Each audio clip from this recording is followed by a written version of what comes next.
ஸ்ரீமதே ராமானுஜாய நமஹ. அல்வழக்கு ஒன்னுமில்லா அணிகோட்டியர்கோன் அபிமான துங்கன் செல்வனைப் போல திருமாலே நானும் உனக்குப் பழவடியேன்.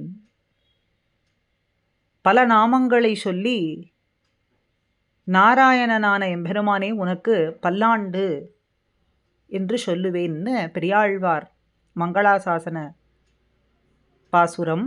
இதிலே செல்வனைப் போலே நான் உனக்கு அடிமைகள் செய்வேன்னு சொல்றார். இந்த பெரியாழ்வாரினுடைய வாழி திருநாமத்திலேயும் செல்வநம்பி போலே சிறப்புத்தான் வாழியேன்னு வருகின்றதே. அப்படி இந்த செல்வநம்பியை பற்றி தான் இன்றைய அனுபவம். திருக்கோட்டியூர் செல்வநம்பி ஆவணி மாதத்திலே புஷ்ய நட்சத்திரத்திலே திருவவதாரம் பண்ணினவர். திருப்புல்லனை என்கின்ற புல்லாரண்ய க்ஷேத்திரத்துக்கு அருகில் இருக்கக்கூடிய பெருங்கருணை என்கின்ற கிராமத்தில் அவதாரம் பண்ணினார். இவருடைய அவதார ஸ்தலம். வல்லபதேவன் பாண்டிய ராஜாவுக்கு சபையிலே ஆஸ்தான ஆச்சாரியராக வீற்றிருந்தார்.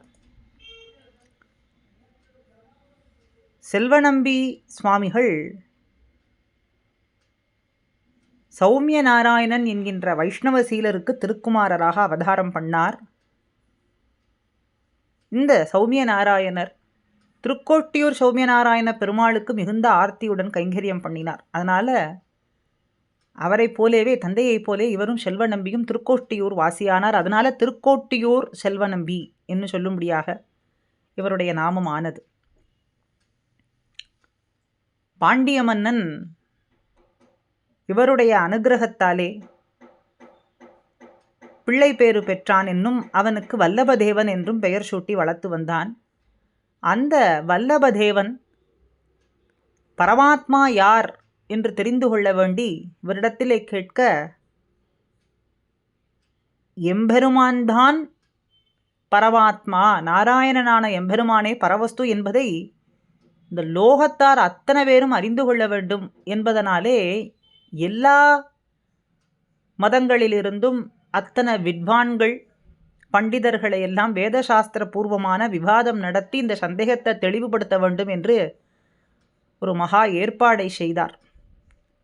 அப்படித்தான் அந்த பொற்காசுகள் நிறைந்த பொற்கிழி சபா மண்டபத்தில் ஒரு தோரணத்திலே கட்டி வைக்க வேண்டும்னும், அது எந்த வித்வானுக்கு கீழே இழங்கி தாழ்கின்றதோ அவர் காட்டிக் கொடுப்பவர் தான் பரமாத்மா என்று கொள்ளலாம்னும் வல்லபதேவனிடத்தில் இவர் திருக்கோட்டியூர் செல்வநம்பியானவர் ஆச்சாரியர் தெரிவித்தார். செல்வநம்பி திருவில்லிபுத்தூரிலே எழுந்தருளியிருக்கும் வடபத்திரசாயி பெருமாளிடத்தில் தானே தன்னை நிரூபித்துக் கொள்ள வேண்டும் என்னும் பிரார்த்தனை பண்ணினார். அந்த பெருமாள் தமக்கு புஷ்ப கைங்கரியம் பண்ணின விஷ்ணு சித்தர் என்கின்ற மகானை கொண்டு நாராயணனான தாமே அந்த பரந்தெய்வம் என்று நிரூபித்து வருமாறு நியமனமும் பண்ணினார். பிரியாழ்வார் வைபவத்திலே நாம் அத்தனை பேரும் அறிந்ததுதான். அதற்கு பின்னே நடந்த வைபவங்கள். விஷ்ணு சித்தர் பொற்கிழியை பெற்றார். யானை மீது அமரச் செய்து வீதி வலம் வரச் செய்தான் மன்னன். அப்போது எம்பெருமான் கருட வாகனத்தில் ஆகாசத்தில் தோன்றி இவருக்கு அனுகிரகம் பண்ண பொங்கும் பரிவாலே பல்லாண்டு பாடி பெரிய ஆழ்வார் என்றும் பெயர் பெற்றார். அழகியதான திருக்கோட்டியூரிலே எழுந்தருளியிருக்கும் தலைவனானவன் ஸ்ரீ வைஷ்ணவ அபிமானத்தாலே சிறந்தவர் செல்வநம்பியைப் போல நானும் தேவரீருக்கு பழைமையான தாசனாகிவிட்டேன். பழவடியேன்னா பழமையான தாசன். பவித்திரனே, பல்வகையாலும் பவித்திரனேனா எல்லா விதங்களாலும் பரிசுத்தனான பெருமாளே, அடியேனுக்கு நன்மை உண்டாகும்படி திருமந்திரத்தை அனுசந்தித்து தேவரீருடைய பலவிதமான நாமங்கள், நாமும் பல பரவினேன், நாமங்களை சொல்லி தேவரீருக்கு மங்களாசாசனம் பண்ணுவேன் என்று சொல்றார்.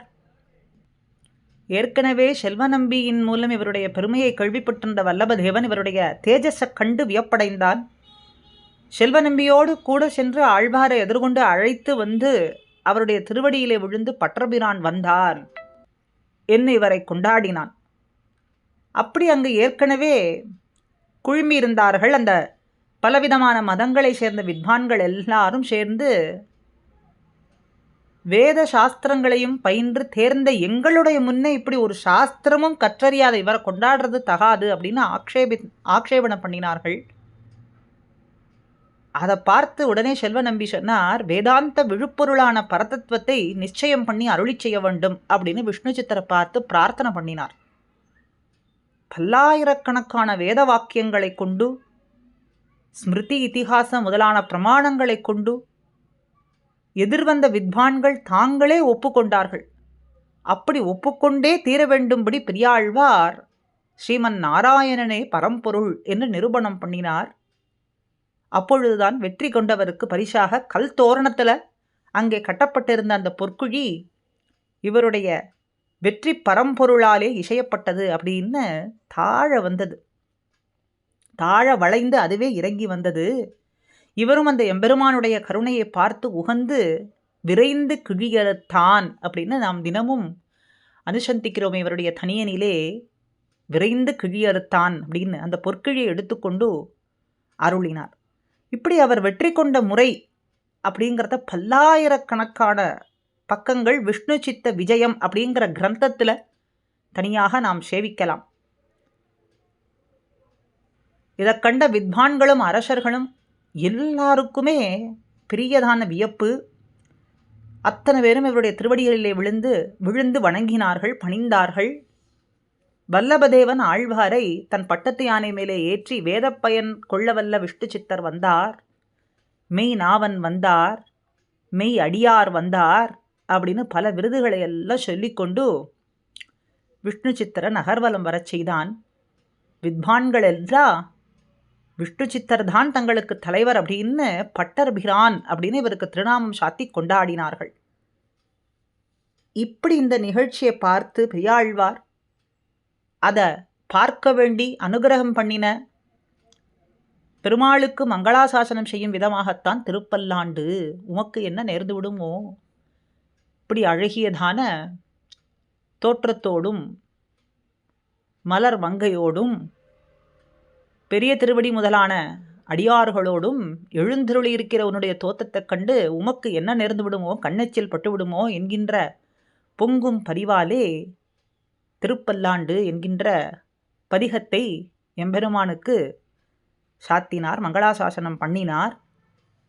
அந்த திருப்பல்லாண்டு பிரபந்தத்தில் 11வது பாசுரத்திலே தான் அபிமான துங்கன் செல்வனைப் போல திருமாலே நானும் உனக்கு பழவடியேன் என்று சொல்கிறார்.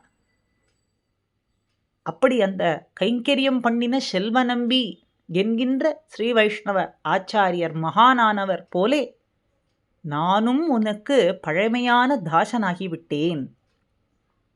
இன்று தொட்டோ தெரியாது, கருவரங்கத்துள் கிடந்துன்னு சொல்கிறபடிக்கு உதித்த நாள் தோன்றி உனக்கு நான் தாசனாகிவிட்டேன். உன்னுடைய நாமங்களையெல்லாம் பல சொல்லி உன்னை துதிக்க வேண்டும், மங்களாசாசனம் பண்ணும்படிக்கு தேவரின் அனுகிரகம் பண்ண வேண்டும்னு சொல்லும்படியாக இந்த இடத்துல பிரார்த்தனை பண்ணுறார். அதனாலே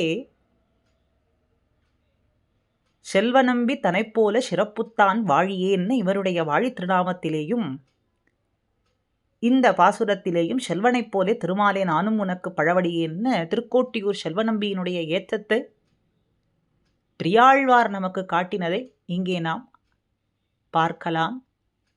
இப்படி நமக்கு வைணவ சம்பிரதாயத்திற்கே பிரியாழ்வாரை காட்டிக் கொடுத்த செல்வ நம்பிகள் ஆச்சாரியருடைய திருவடிகளிலே நாம் பணிந்து அவரை ஸ்தோத்திரம் பண்ணுவோமாக.